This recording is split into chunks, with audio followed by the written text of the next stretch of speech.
Owie, owie, owie. Hör mal. I get to it. Ow, yo, Malond. I like to show you that I want money. Bruh. Sorry? Hello. Hello. Hi, podcast listeners. I'm Jody van Heder. And I'm Michelle October. And welcome to your podcast. This is the bi-weekly podcast where we unpack and tease out many of the issues in South Africa that we don't understand or simply just don't talk about. So many issues. Never-ending issues. Oh my god.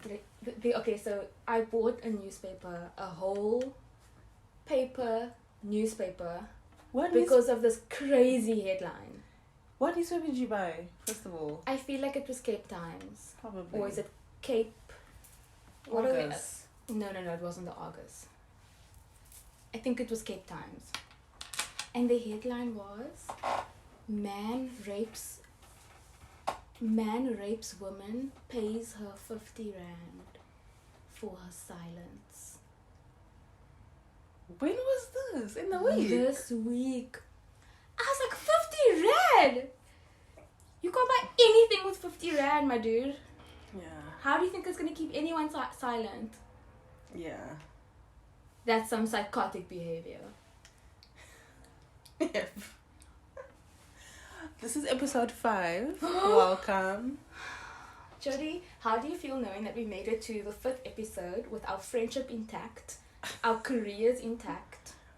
Are they intact? Because I don't know. No, they're intact. I feel it's a lot of work, but it's fun, and it's like a nice. I feel like the podcast is a good outlet, creative outlet. But it's also like I'm just talking to my friend. Do you know what I mean? Mm-hmm. Yeah. I've learned so much since I started researching and like going down this road, and yeah, it's opened my eyes to a lot of things, and that makes me super excited, but also angry. Oh, you mean like the content that we talk about? Yeah. Oh. I thought you meant like the podcast producing. No, I mean, the producing is super difficult, and sometimes I can't like do it by myself. I think I need to, I don't know, like we always knew this was going to be a liquid thing, and we might have to adjust as we go, but 5 episodes, dude, that's amazing. Well done. We should celebrate actually Yeah, after this. I'm so proud of us. I'm also proud of us, and I'm proud of the people who the 2 people who listen to us. The 3, we know it's at least 4 people. And I feel like I know exactly who they are. So thank you. I won't mention your names on air. On air. Oh wait. On air. Thank you so much. I just want to thank my mom. Okay. Oh wait, so moving on to the first order of business, that is The news of the week, the I was wildest just about stuff. to say, what is the name of this thing? The segment, the news of the week. We can call it. Because I don't think there was ever a name. What do you want to call it? Let's spin it. The name. Let's spin it. Pin. Put a pin in it. Let's pin it. No, like we speak about it later. Oh, okay. Must we cut this from the podcast? I'll see if I can. If not, stars guys, just skip ahead. Lol. Okay, I've got 3 stories. Okay. Story number 1 is that, was it last week or last episode or the episode before, we spoke about how South Africa didn't want to say that the war in Ukraine is bad, right? Do you know what I'm going to say? No. So, there was a vote to suspend Russia from the UN. Like yesterday or the day before. And once again, we abstained from voting. Yes. I think guess who phoned Ramaphosa? Who? Phoned Joe Biden. Phoned him and was like, yo, dude, what's up? Uncle Joe had to call us to be like, can you get your balls out of your mouth? I'm actually going to read what this is. President Cyril Ramaphosa held telephone talks with US President Joe Biden. No, guys. It's so embarrassing. We abstained again from removing them from the UN. South Africa was among 58 countries that abstained, so it's not just us. Mm-mm. Obviously, it's bad for us because this is our country, but... Yeah, but we're part of BRICS. Yeah. This article says it was the third time South Africa abstained from voting on resolutions adopted over the war. Guys, it's not on. We can't have other presidents phoning us and be like, why are you guys not voting?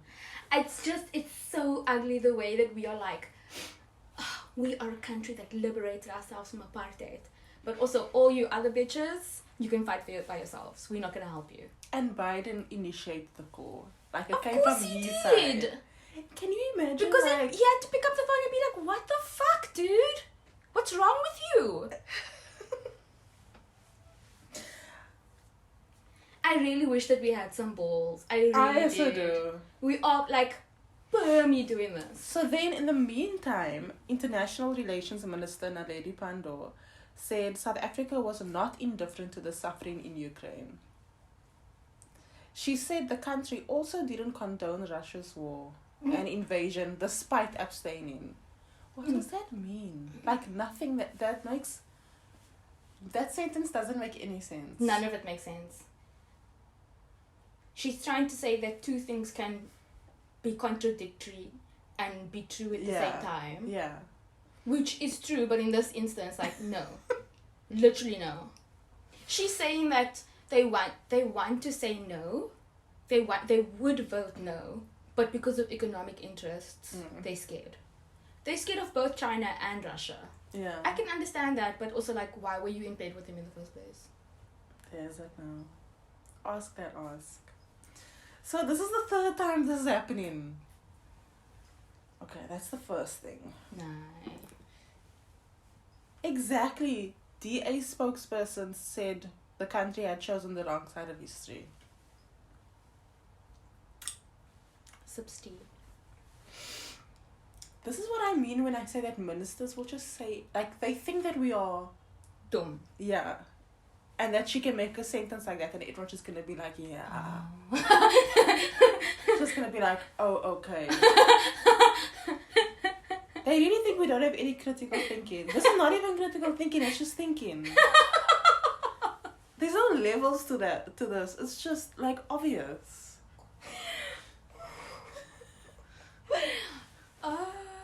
That was the first story. The mad. Please. Second story. And I don't really have like an article or something. I'm just saying it because it's related to policing. We have a new police pass. Oh, yes. And my dude, please don't mess it up. No, In but the world already. of RuPaul's Drag Race, do not fuck it up. Please. But he's already sitting, like, they literally picked him out of perdition and dropped him into the steaming pile of shit. Because it's most Operation Tudulamos. Yeah. The amount of conversations I've heard this week on Cape Talk about Operation Dudula and the amount of, like, think tanks that are coming on board being like, but Pagat and police. Remember I told you about the Operation to do that and you were like, whomst? Yes. And then did you read about it? And you were like, yo. I want to recommend a podcast. Yeah. It's called Radio New Frame, and it's... I love newframe.com. They have a podcast. Whatever. They have a podcast, and they do, like, I think it's once a week, and they talk about, like, maybe 3 or 4 different news stories. That's where I found out about the fishermen in Langebaan and how Shell fucked them over. And that's where I first heard about the Operation Dudula conversation. And it's like cropping up all over now. Yeah. But this next story kind of relates to it relates to xenophobia and also relates to policing and la la la la. So, you know where Deep Sloot is? Sorry, I know that's a weird question. Is it in Joburg? Mm. Is it? Okay, Yeah. okay. It's in Gauteng somewhere. Jody, that's the most ignorant, like the most Cape Town thing for us to say. Oh yeah, I'm so sorry. Actually, I do know where it is. I looked on a map. But like, as South Africans, we are, as Cape Townians, we are so rude. I think I think we all rude. we are all rude. It's not. It's like I'm not making a dig at you. I think it's me also. No, but yeah, Cape Townians do that thing. It's somewhere. They up north. Yeah. Okay, but it's like a informal settlement. Actually, I don't know if it's an informal settlement or formal settlement. But there had been a lot of violence in Deep Sloot. Sorry, I have got to stop sniffing. I'm really trying to remember. Because I hate when people sniff in my ear. I really don't like it. Sorry. So, the new police commissioner and our minister of police, they went and visited Deep Sloot. You know when they like do that walks to make it look as if they're doing something? Yes. Then, do you know what happened? And no. Keep going. They walked around the streets, making themselves visible. Yeah, we're gonna fix the problems, wara, the usual. And then a few hours later, after they left, a mob set alight, killed a Zimbabwean man and set him alight. Why? Xenophobia. Okay, but I just wanna. Yes. I want to quickly. I want to highlight something. I don't think that we can even call it xenophobia anymore because we don't do this to white people from. Yeah, but the so UK. that's just my thing. I So think it's it's Afrophobia. So it is believed that before he was killed, the mob had demanded to see his passport, accused him of theft, murder, and being in possession of an illegal firearm. This came after the dissatisfaction from the residents about high crime statistics and killings reportedly committed by undocumented foreigners. Which website is that? Or which article? It's called Zimbabwean Man Set Alight by Mob in Deep Sloot on Sunday World. Never heard of them. But it's like, and this man that was killed was a father of 4 and had a wife. No. You see now, like, That's not okay. It's never okay, but it's not okay. this is like mob justice doesn't ever work. that's so terrible. And like, how many more cases of these kinds of things do we have to see from radicalized people? Because the government is just so unwilling to get involved in literally anything that doesn't directly concern them. And it's just like, so one of the things that Operation Dudula is saying or claiming is that they think that undocumented foreigners, or probably also documented foreigners, non-nationals, are responsible for the high crime rate in this country. I just want to say,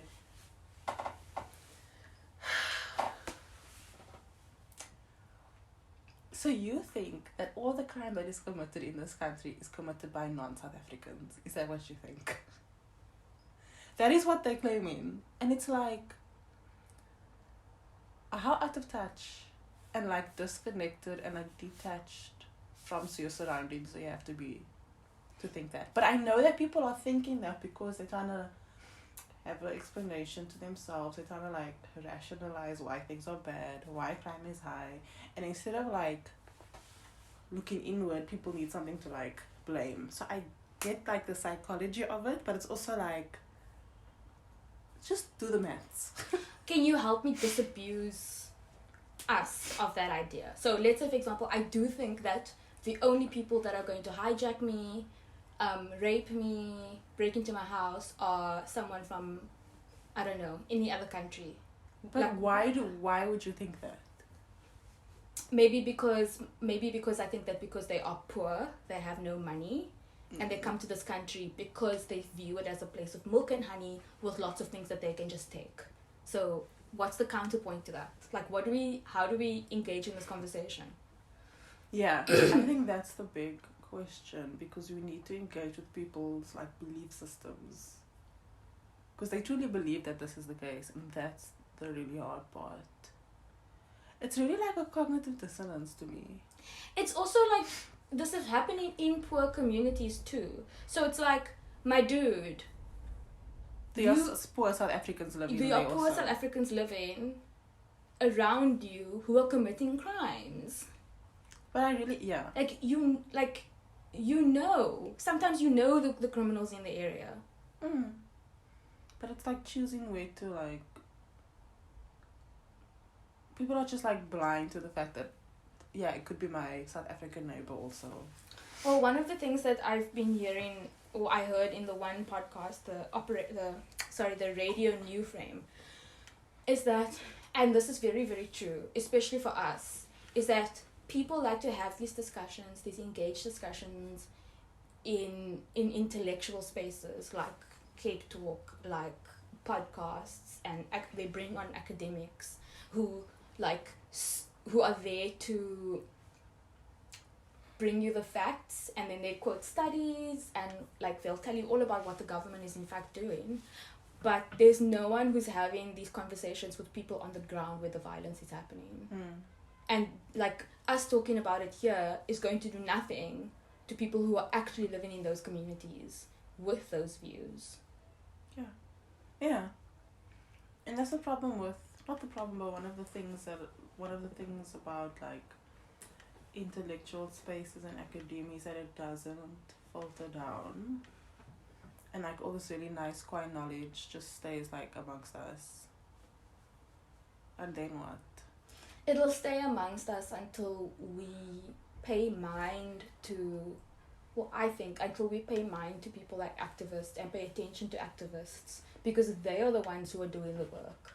Oftentimes, like when something is wrong, they are going and like getting court cases, getting interdicts, they are making the protests, and a lot of us just don't pay attention to it. We just like grumble amongst ourselves.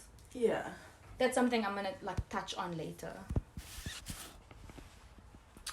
Okay, those are my top 3 stories of the week.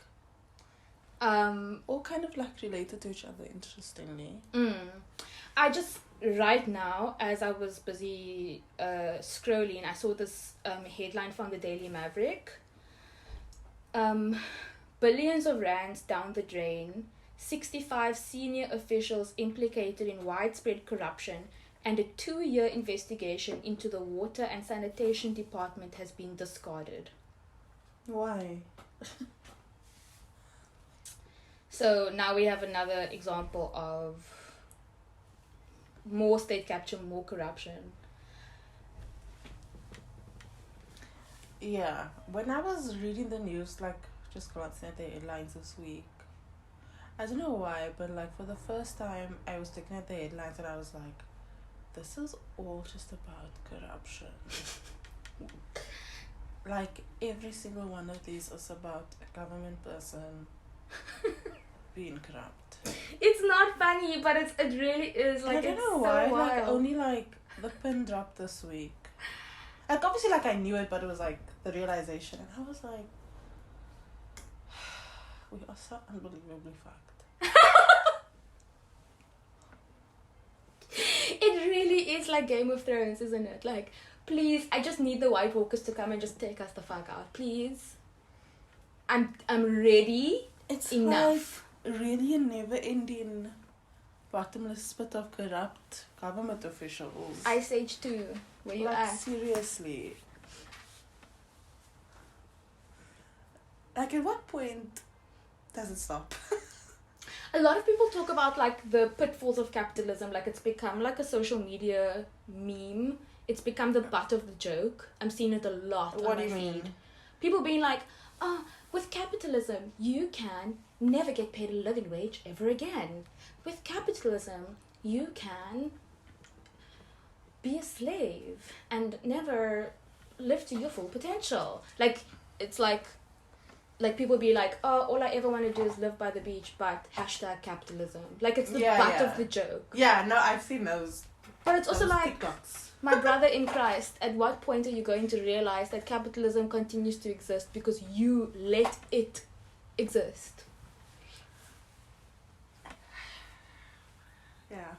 So, I mean, I really have nothing more to say on that front. Let's leave it there. Let's take a break. Okay, today we're talking about Eskom. So, I would like to, like, the question I'm asking myself, or the question I asked myself is like, are we ever going to have stable electricity again? Like, what must happen, guys? Like, what is the future of this thing? What is the dealio? Yeah. So I started researching and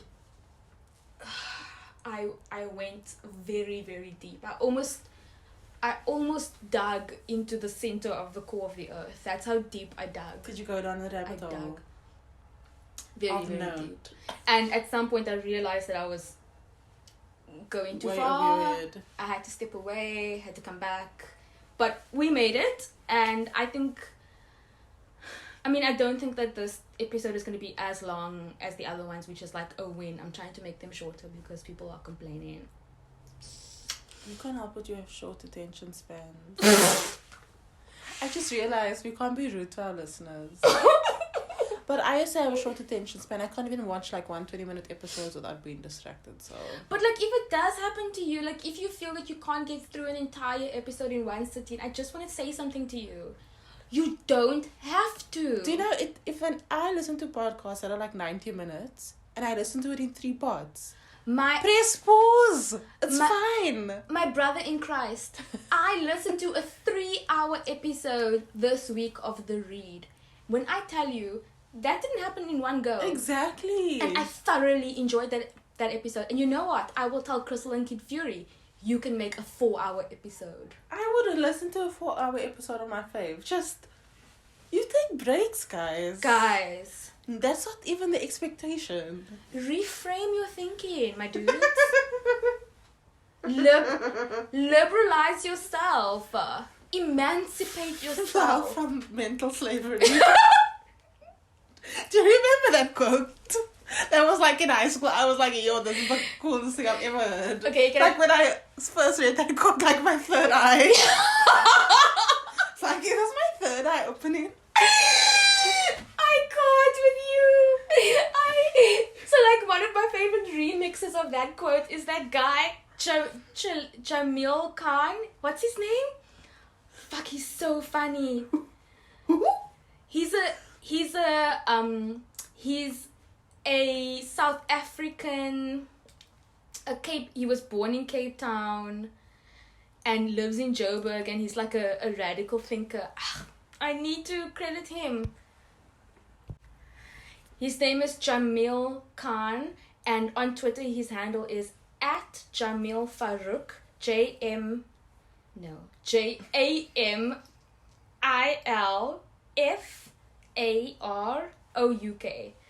Follow him. He's dick funny. Anyway, so he posted one day, emancipate yourself from iceberg lettuce.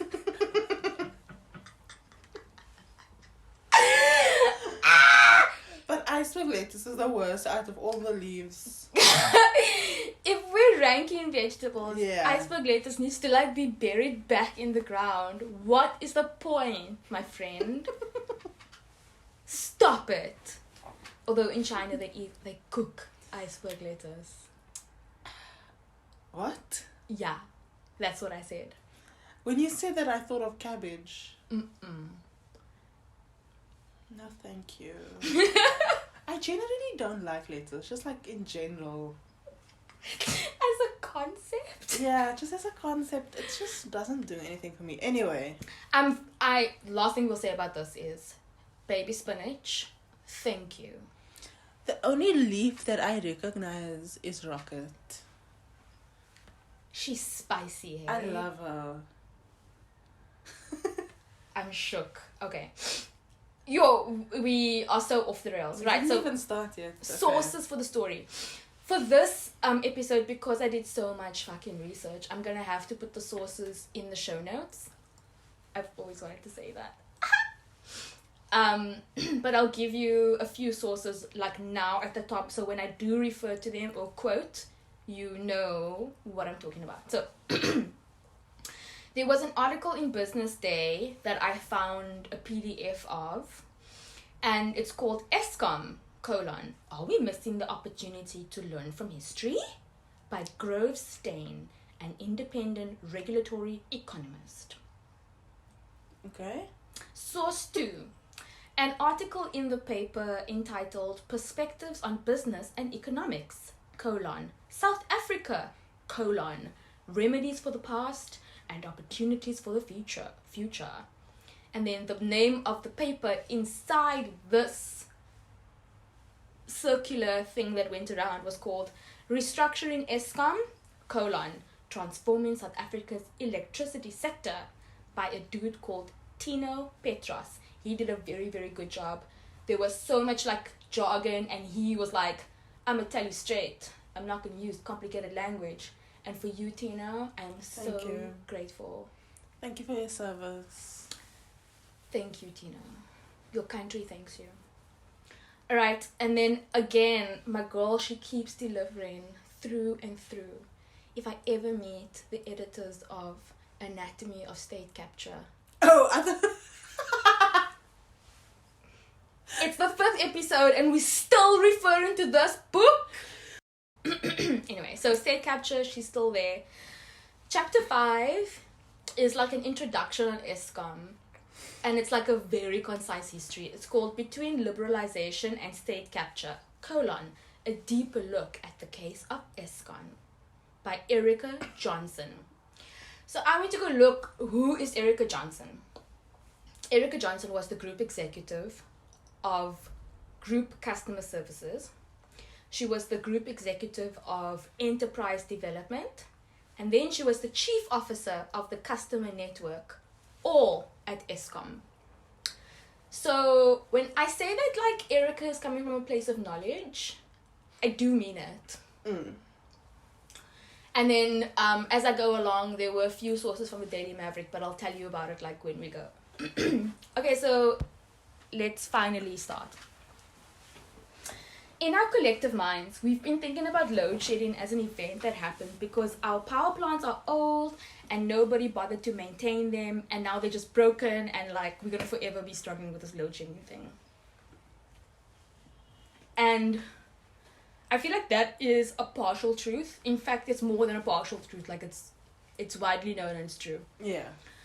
But it's definitely not the whole story. And when I was looking at the research, there were some decisions that the government made that just didn't make sense and continues to not make sense. It's like mystifying. As usual. And I'm also seeing that like there's an absolutism in the ANC. And this is like something I didn't actually want to know. This is like what happens when you start researching. You find out things that you don't want to know. Yeah. It's like you find out that your parents had to have sex to create you, and you don't want to know that. Yeah. So, like, I didn't want to know that the ANC is absolutist and they will do something because of a principle and ignore any other reason. Like, I don't want to know that. It makes me so unhappy. And they, like, having that kind of viewpoint to me undermines their value as a governing body. And like, if you look back retroactively at the decisions that they made versus how they end up being and how they end up playing out, it's like your guys. and for me, I know that like as human beings we always talk about how we can never see into the future and we don't know what the future holds, but when it comes to governance, you actually do. There's a formula, and you control P, and then you know exactly what's gonna happen. And a lot of the times the ANC was like, no. Yeah. Against all advice and recommend. Don't they have advisors? Like, isn't your job to listen to your advisors? Can you imagine what the advisors must Oh, those poor people, bro. Every day they wake up and they're just like, yo, another day of people not listening to me. I am an advisor and these people don't take my advice. It must be feeling like Aristotle, like he was like, yo, no one listens to me, let me just drink some hemlock rather. It must be like that. Okay, so, and this is gonna sound so controversial, but I feel sorry for Eskom in the story because they're just at the mercy of whoever is in charge and whatever regulations are in vogue at the time. I mean, Eskom as like an institution. Yeah, they're just floating in the wind. Yeah. So the first question is, what is Eskom? What's his job? What's the bob? So quite simply, Eskom is charged. Sorry, I don't know why I looked at you like that. Eskom is charged, lots of electricity pans, with bringing electricity to the country. But inherently, that doesn't specify what kind of electricity. So on its face, it can be any kind of electricity. But there were a series of events that led to it being a coal and nuclear company. And now they supply more than 90% of the country's electricity. Mm-hmm. But I want to say this, I found this out last night. Only 16% of the electricity that is used is from residents. Yeah, like 16% of the electricity used in this country is from residents. The rest is not us. Yeah. It's the industries. I don't know, mines. Do you know what I learned yesterday? Tell me. From a colleague who was doing some research on mines. The miners like go down into the ground and get the coal. And then we sell the coal to China. And then China sells our own coal back to us. What? Yeah. Yes. Did they do something with the coal? Yeah, no, it goes to China and then they do something there with the coal, like process it or whatever. They do something with the coal. And then they've got all this coal and they sell it back to countries. Which is one of which is us. Okay, I have a lot of follow-up questions because But that's all I know. it involves my story and I didn't see that in my research. So, okay. Well, This is just what one person told me. okay. Who I do trust with my life, but okay. So I first want to just look at like the big glaring problems. Like if you just Google Eskom, like these are like the headlines that come at you fast, like boom, boom, boom. So number one, they are lacking technical skills for maintenance and repairs. So these people don't know what they're doing. The utility generates 2/5 of South Africa's greenhouse gases, and they're facing a lot of pressure to reduce those emissions. Yeah, they flipping better. 2/5. It's the single biggest polluter in this country. Are you gonna talk about the energy minister? No. She's not part of the situation. Oh, it's a he. Yes, but I mean everyone is a she. We don't do labels. God is a woman now. Okay. Then there's power stations that generate roughly 1/5 of like the output, and they are supposed to be retired within the next decade, but we don't have money to replace those power stations. I was just about to say what's gonna happen after that, but okay. We're staring it in the face. It's like doo-doom, doo-doom, doo-doom, doo-doom, doo-doom. I don't know if that's the real song. The one from Jaws. Anyway. So now we know Eskom is in big trouble because they posted a loss of 18.9 billion rand in the year through March 31st, 2021, losing money for a 4th year. And so now, as of August 2021, they owe a total of 401 billion South African rand. To who? You'll find out, but Okay, basically okay. they are taking money from global investors, like they apply for loans and stuff like that. They also owe money to the government, like they are people. Everyone. So now let's talk about the history. Oh boy. There was a beautiful, lovely, incredible article written by Tim Cohen, who is the editor of Business Maverick. And he wrote this really nice story that I loved. He goes into the geology of coal. In the beginning, our country has a lot of coal. Like a moose a ton. We do have resources, I'm not gonna lie. But we also have the wrong resources. Are you sure? I can't say that. Listen, I'm just saying it's true. It's the resources of the land. I know, you have to work with what you have. That's what I mean, yeah. But, anyway, we are also blessed with gold and diamonds. At least we once were. That also we fucked up somehow. Not us, the other ones on the other side of the water. Can you say it louder, please? The colonialists. Yes. So the mining of the gold and the diamonds necessitated more robust mining technology at the time.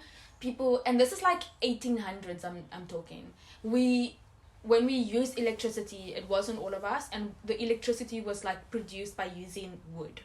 Heating wood that turns the turbines that makes electricity. It's all about turning the turbine. And we don't have natural rivers that can turn the turbines for us. So we discovered that we had so much coal, and we were like, oh my god, yay, let's use coal to turn the turbines. So naturally we turned to coal. And what happened was the government and the mining industry joined forces so that we could have electricity. And the mining industry would provide the coal, so they would go in, dig it up, and it's also like close to the surface. It was just so lekker. And then the government, they would mine the coal and then give the coal to the government, and the government would use the coal to make electricity. And I even read that they built like a conveyor belt from the mine to the power plants. And because this relationship was so symbiotic and like so shiny and happy,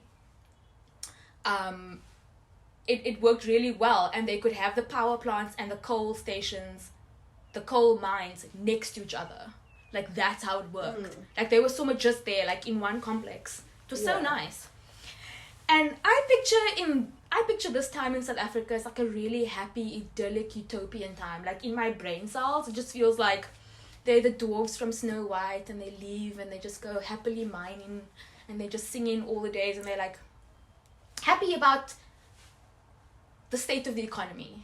And I'm using this as a metaphor. I'm not saying that people were literally happy, because I know that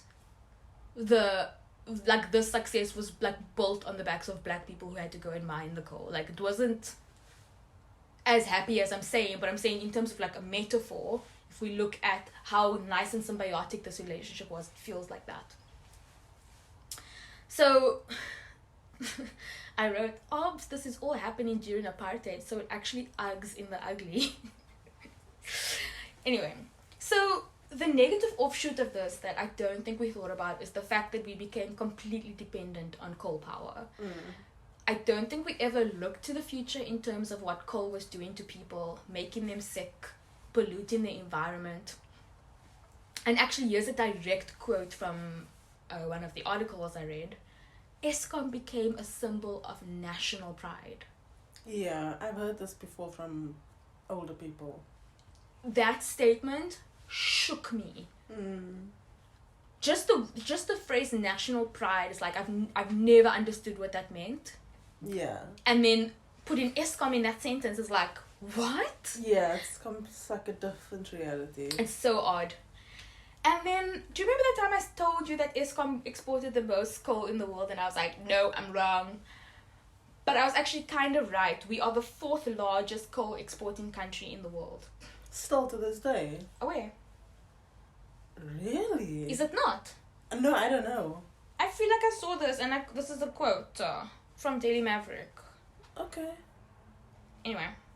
So in this way, Eskom was making us money, and it was propelling us into the future, and we had a huge excess of electricity too. But there was a storm brewing. Even before apartheid ended, there were things playing out under the surface. So in 1983, there's a commission of inquiry. Why? It's called the De Villiers Commission, and it was put in place to investigate the pricing systems at Eskom. The pricing that the prices of the electricity. Yes. And the commission happened because of a series of events. Number one, electricity demand increases in the 70s. Yeah. And Eskom needed to meet that demand. So they increased their prices by 70%. That is steep. It's very, very high. Number two, they built a power plant, but it didn't work so lekker. And for fun, I'll tell you the names of the power plants, which are wildly different to the power plants that we name now. Arnott, Kriel, and Matla, the names of the power plant. How Afrikaans is What that? language is that? It's Afrikaans. It's so Afrikaans. You'll never find a power plant with such a name. I don't think so. Anyway, number three, they had to expand the power plant and they needed to increase the price of electricity to match. So because of that, wait for this, South Africa had widespread load shedding In the... in 1981, despite having built a brand new power plant. I wonder if our parents remember this. I asked my mom. She was like, I don't remember that at all. And they had signs like, it's like, stop the rot. Signs like that. People protested because of load shedding. And like when I say people, I think I mean white people. I don't think that black people are allowed to protest. This sounds like a white people thing. We didn't have protesting rights. I mean, we were protesting against just apartheid in general. Oh wait, we didn't. It was... We can only do so much. So president at the time, P.W. Botha, he sanctions the De Villiers Commission of Inquiry. So as a result of this, number one, they cancel one power station. They're like, bye. Number two... As a result of the commission, they cancel. Okay. Yes, ma'am. Number two, they built another power station. The name of this power station is Majuba. This is in the 80s. Yes! The 80s make no fucking sense in this country. The name Arnott. How do you spell that? A-R-N-O-T. How do you say it? Arnott. Arnott. Okay, never mind. So, to this day, Majuba generates some of the most electricity.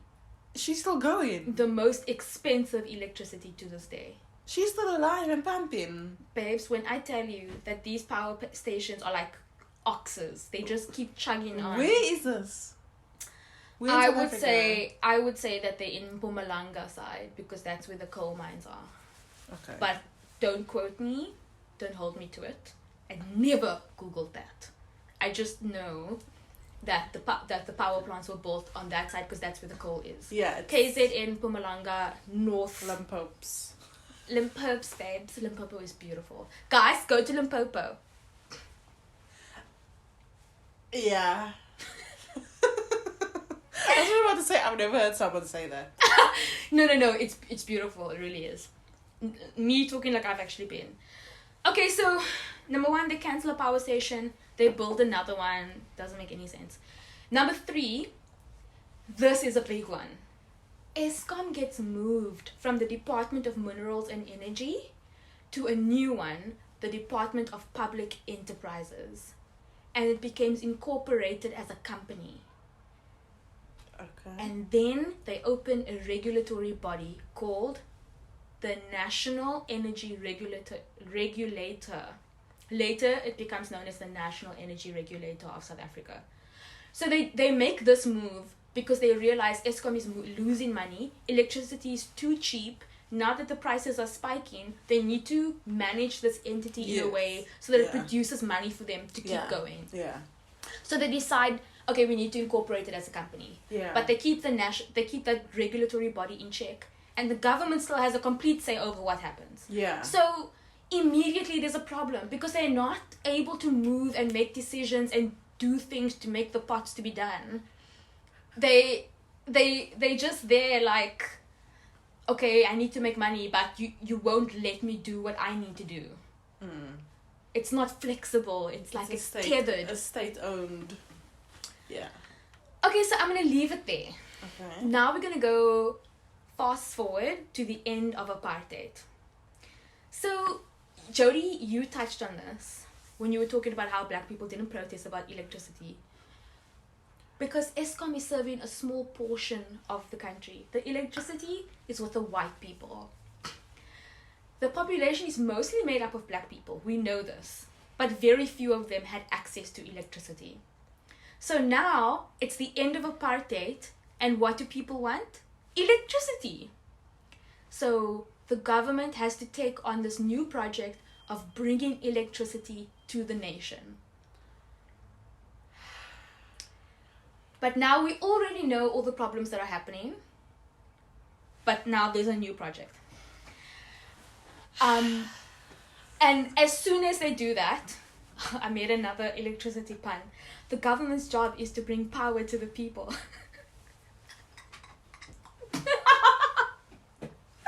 Jody's giving me such a look. Like...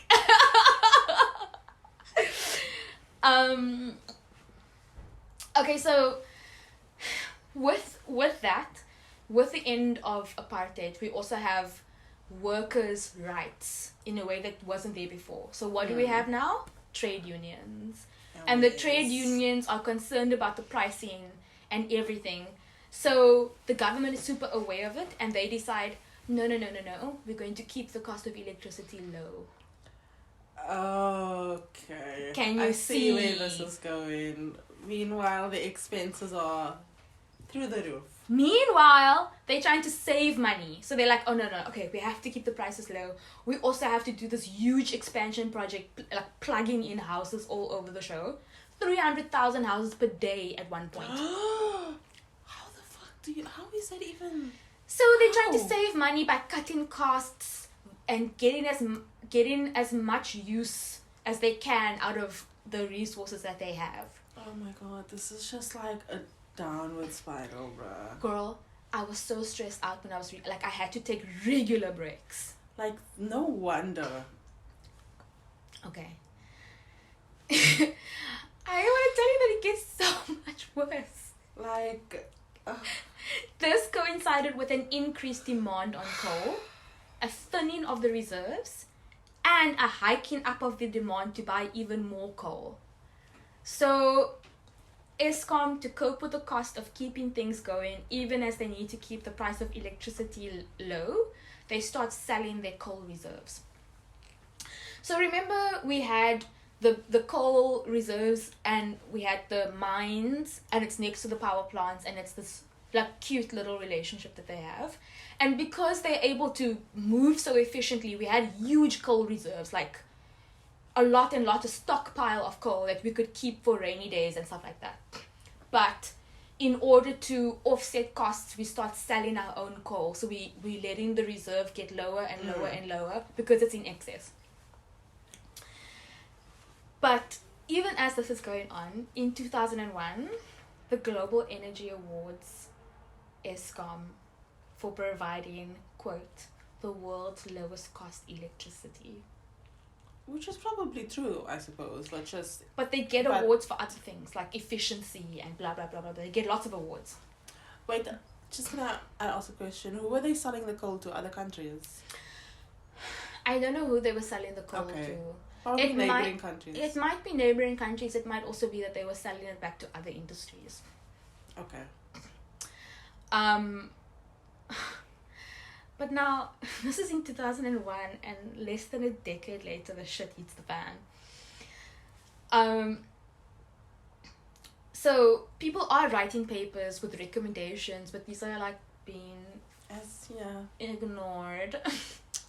That's very much on brand. So one paper that you'll see is this 1998 white paper on the energy policy. And in it, they predict that Eskom, at the predicted rate of non-movement, will experience supply shortages by 2007. And they were right. You didn't know about this? No. Oh, About the paper. yeah. No, this is all new to me. I don't know anything. Oh my god. Okay, yeah, this is the thing. They said this. And then it happened. Yes, bruh. To the day. I wish these people would listen to recommendations. Like, The way they blue ticked this paper. the way that's the way South African government blue ticks all papers and just blue ticks all recommendations ever given to them. So toxic. It's like they want to become worse. Yeah. It's like they're fine with the downward spiral. People make money from downward spirals. Was that too hot of a take? No, because they are, and the rest of us are just there like, can you help us? Okay, Help so yourself help. yeah, but so now they do see the paper and they do make recommendations. So I feel like they cherry pick. That's what they do. Also in policing, by the way, they do that. So number one, exactly like what they did before, they block Eskom from building new power plants. They're like, no more for you. Now remember, this is supposed to be a business, and what Eskom wanted to do was invest in new power plants, because as a business you have to invest in new things sometimes. So the government is like, no, you can't do that. Number two, yes, Jody? I'm the only one in the room. So this is a government-owned thing, but the government is also telling them what to do. Yes. It's a bit confusing. Yes. And a lot of the research talks about this paradoxical relationship that they have, and how they are inextricably tied to the government and tethered in such a way that their ability to make decisions is just very, very limited. And that's one of the key problems that we have here. Because as soon as they made the switch to a money-making scheme that's not completely funded by the government, now you must leave them to go fly and stuff. Yeah, I see. I follow. So the second move that they make from the recommendations is, and this I can understand, they want other people to come on board. These are called IPPs, independent power producers. And this is a move that was meant to stimulate the economy and incentivize black business. This is my view. But these independent producers, they needed to go to the Department of Minerals and Energy to get contracts to produce electricity. But Eskom is in the Department of Public Enterprises. They're in they're in silos. So what must happen was, so as a result, the contracts never get approved. So they leave Eskom to supply all of the electricity, while the independent power producers are unable to win contracts. Oh my god. So nothing gets done was. So number three, they also moved away from those big coal mines that were sitting next door, because they made a very, very, very strong statement by saying we only support BEE companies now. Who said that? The government told Eskom, and Eskom followed through. Okay. And I completely understand. It's the end of apartheid. We need to inject money into the economy, but money into black business. We need to move away from white investment. Like, totally get it. Yeah. Well done. But the mines were right next door, and they were producing quality coal that they could use. And with supporting these small BEE mines, they're further away. So now they need to invest in transport systems. And they decide to put their money into BEE rails and truck businesses also, to get the coal from those mines to the power plants. Then, this is so sad, it's like so depressing, but the old power plants, and we know that they've been old since the 60s and the 70s, people are putting in maintenance requests, being like, we need to fix these power plants, we need to do this, we need to do this. These requests get put off. And I don't know if it's because it's just bad governance, if they didn't have the money for it, if there were other priorities, but they never like bothered with this. and all available power plants needed to be working at the highest possible capacity to meet the demand. Okay. So it makes me so overwhelmed. So in 2005 they realized, oh shit. And then they decide to go ahead and order 3 new power plants after saying no for 4 years. So they decide they're going to build Medapi, Kusile, and Ingula. And remember I told you about the transport of the coal? Yeah. That is one of the biggest contributors to load shedding in 2008.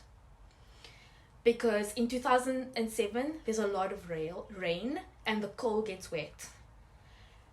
And there's like a story, like I don't understand the science behind it, but the coal is meant to be able to be used when wet. It's one of the requirements. But for some reason, this coal was unusable. That was coming from the BEE mines. It got wet. It was unusable. It was too small and I think crumbly or something like that.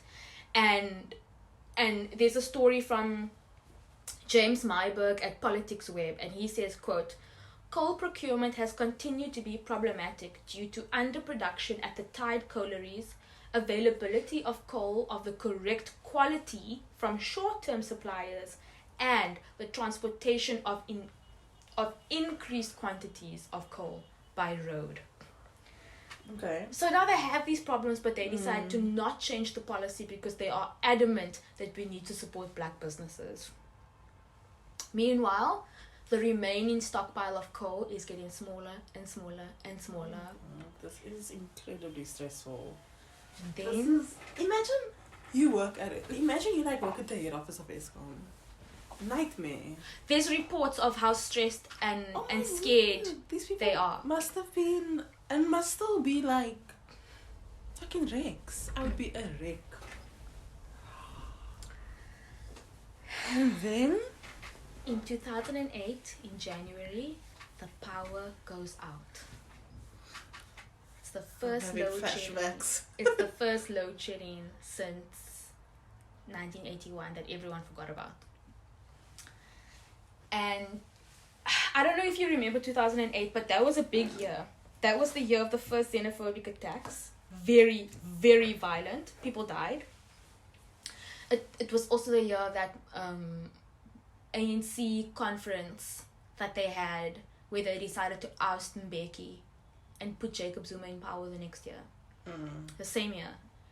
But it starts off in January with blackouts. Everything gets sent into a tailspin. Everything is just wild. Now, all of a sudden, there are loans of tens of billions of rands to recover. And they start talking in parliament, they have meetings, and the talking points is all centered around the fact that the power plants are old. Nobody mentions any of these other problems I spoke about. The only thing that they're concerned about is, but these power plants are old. Why? Yeah, but you could have done maintenance. Exactly. The next decade is a sharp nosedive. I just want to remind you, we are now in the age of Zuma. What's a nice flashy way of naming this era, this presidency? It's the Zuma years. I think that is what it's called. Is it? Yes. We in the fucking sticks, guys. So within 3 years, the budget for expansion more than doubles from 150 billion rand to 368 billion rand. They have this Medapi thing. It's meant to be finished by 2012. But it got delayed. Of course. Because naturally. of civil works, labor disputes, and fraud. The price for building Medapi kept increasing. I'll find the stat and read it to you at some point. Now Eskom starts going into debt because they just took out so many loans, and municipalities start defaulting. So how it works is, and this confused the fuck out of me, but basically Eskom makes the electricity and they feed it off into different suppliers. So you know how when you open your app, Eskom's a push, then they say, load shedding, here's the Eskom schedule and here's the schedule for the city of Cape Town. Yeah. It's different because they run on different grids. So we don't pay Eskom directly, we pay the municipality, because Eskom sells the electricity access to the government, to the municipality. That's why we pay our bill to the municipality and not to Eskom directly. Okay. But each place is different. Sometimes you are paying directly to Eskom, Yeah. and sometimes you're paying a municipality or some other entity. Yeah. So these municipalities start defaulting on their debt to Eskom, and they fail to pay them. And Soweto is the biggest in debt. They, in March 2019, their debt was 19.9 billion rand. They still didn't pay it. And it's like the debt thing is like. I don't understand how, as a municipality, you don't pay your own debt. Yeah. What?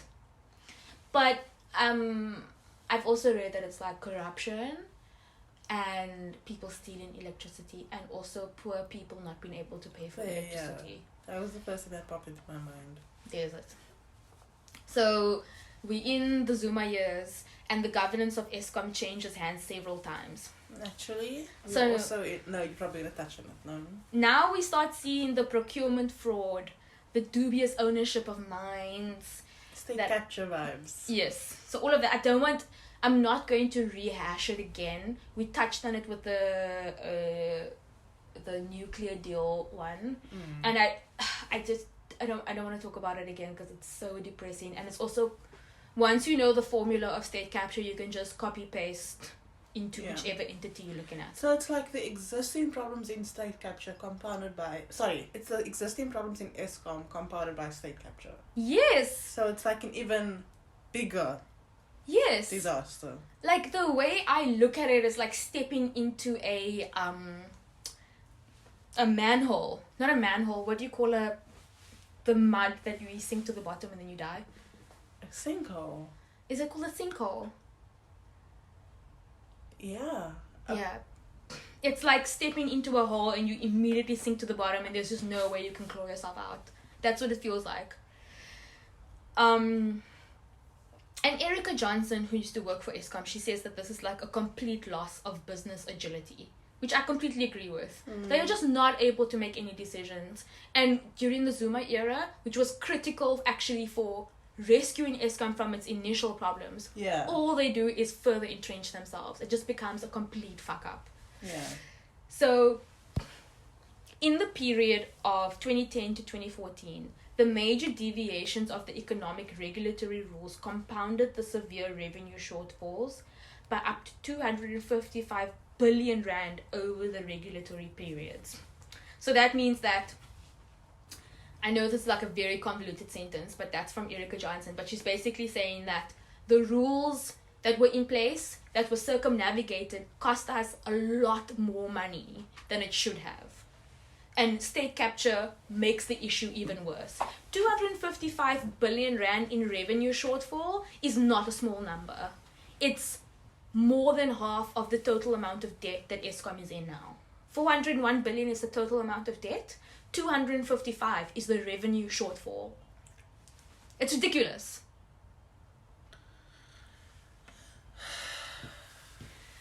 So now, you know how Eskom has a history of keeping the prices down all the time? In 2014, they have to do it again because of political pressure. It's an election year, so they couldn't be seen driving the prices up, and again, they are completely strangled by the trade unions. And I totally understand fighting for workers' rights, but this level of pressure is like, it's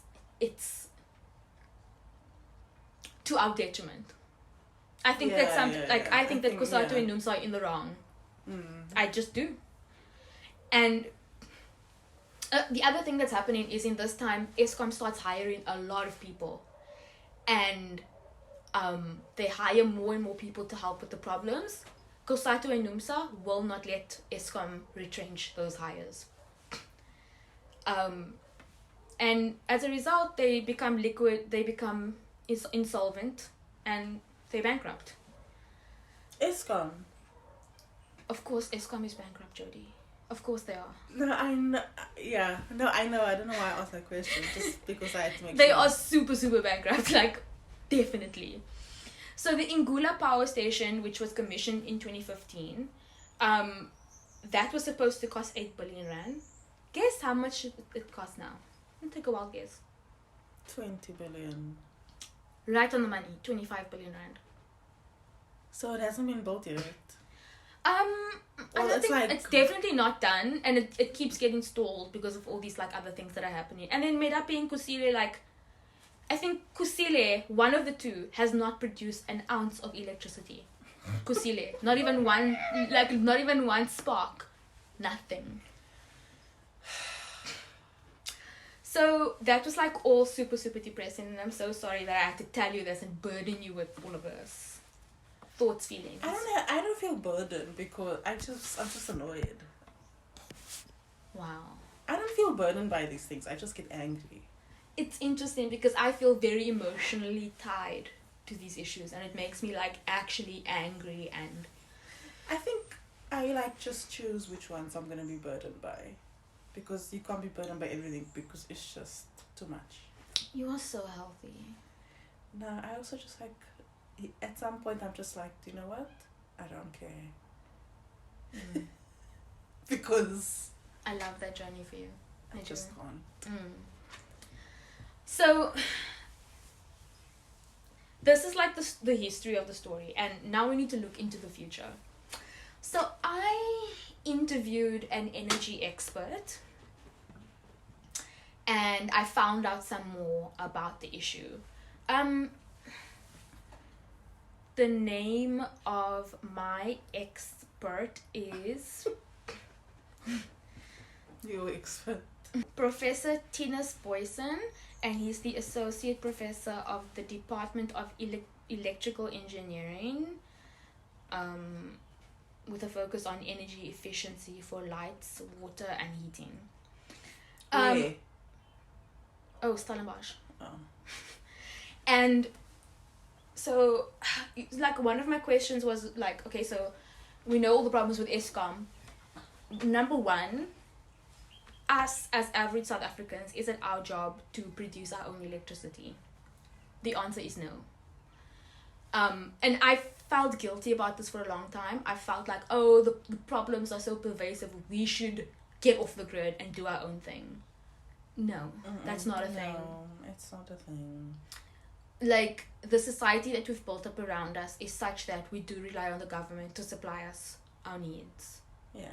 We buy into this, and they need to sort their shit out. Yeah. So it's not a solution for average people to get off the grid. Now, a big corporation, for sure, go ahead, babes.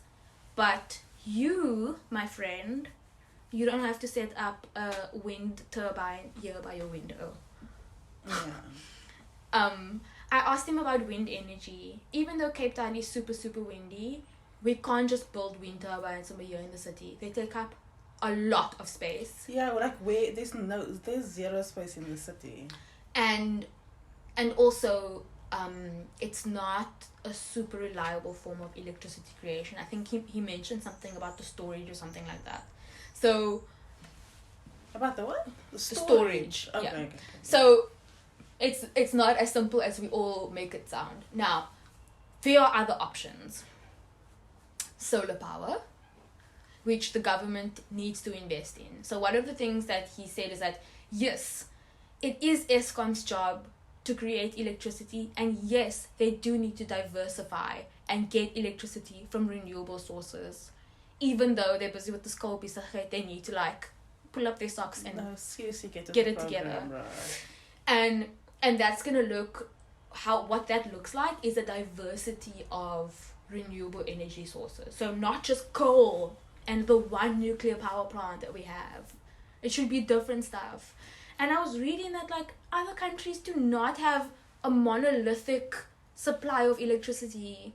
They also diversify the electricity. And it's like Europe has so much solar energy, like uses solar, and it's not even hot there. Do you know what I mean? Yeah. So, what is the dealio? It's stupid. This country's so hot. So There's sun all the time. but the problem with the solar power that he mentioned is like, okay, number one, electricity is there when the sun is up. As soon as the sun goes away, there's no generation happening. Yeah. The moon doesn't make electricity yet. So what you need to do is store the electricity that you have produced in a battery. The batteries are expensive. If you want to go off the grid yourself as an average citizen, it's very, very, very expensive. Yeah. If you want to look into it as an option, by all means, go ahead, babes. There's an article on the Daily Maverick that someone published about like can you get off the grid? And this guy who is a journalist, he did it, and he talks about all the costs incurred, or the entire process. It's a very involved thing. So if you want to be super libertarian and live off the grid, then go for it. But the actual responsibility and the onus is with Eskom and with the government. They need to become more agile. So now one thing that Uncle Cyril is doing is he announced with the budget speech that he's going to separate Eskom into 3 entities. And that's incredible. Amaze. Beautiful. Love it. So number 1, generation. Generation is the people who make the electricity. Number 2, transmission. That means once the electricity is made, it goes into the grid, like into the wires under the earth. And then number 3 is distribution. And distribution is like when I spoke about where does the power go? Is it sold to this company or is it sold to another company? So one thing that Eskom can do is they can hire out the transmission grids that they have. So you can buy to have your electricity wired through that grid. So it's one idea that they're toying with. So if you produce, for example, solar power and you're a solar power production company, you can buy access to the transmission and distribution grid from Eskom because Eskom owns the grids because they built it. So that's one way of them diversifying the electricity grid. So it doesn't have to be... And it's also a way for them to make money. Yeah. So this is like a thing that people are saying, oh, how lit, how nice, finally some progress. And then another thing I was thinking about is like, as South Africans, like what can we do? And I do think we need to be more involved with activism. And so I looked at like a few organizations who are working in the space of energy. Now, I didn't look and see like what are the books looking like, how corrupt is this agency, like are they doing the things? But I'm just gonna share anyway. Number 1 is Just Share, and this is an organization that wants just access to electricity. No, I'm lying. Just Share is a non-profit shareholder activism organization. We believe that responsible investment can help to create a more just and inclusive economy. Now, I think even if you can't donate to these places, which if you donate, you're helping lawyers, you're helping activists go on the ground and spread messages. It is important for us to donate, but if you can't donate, like follow them, read the news, share, because the information economy is just that. It is an economy, and we need to like take more responsibility and more onus on ourselves knowing things and disseminating information, which is like what I'm trying to do with this podcast, what we are trying to do. The other activist thing is called Groundwork, and Groundwork I think everyone knows because they like Orbit, and they are a non-profit environmental justice and developmental organization. Nice. they were there with the nuclear deal. Like, they did a lot of stuff. Nice, good for them. And then lastly, accountability now.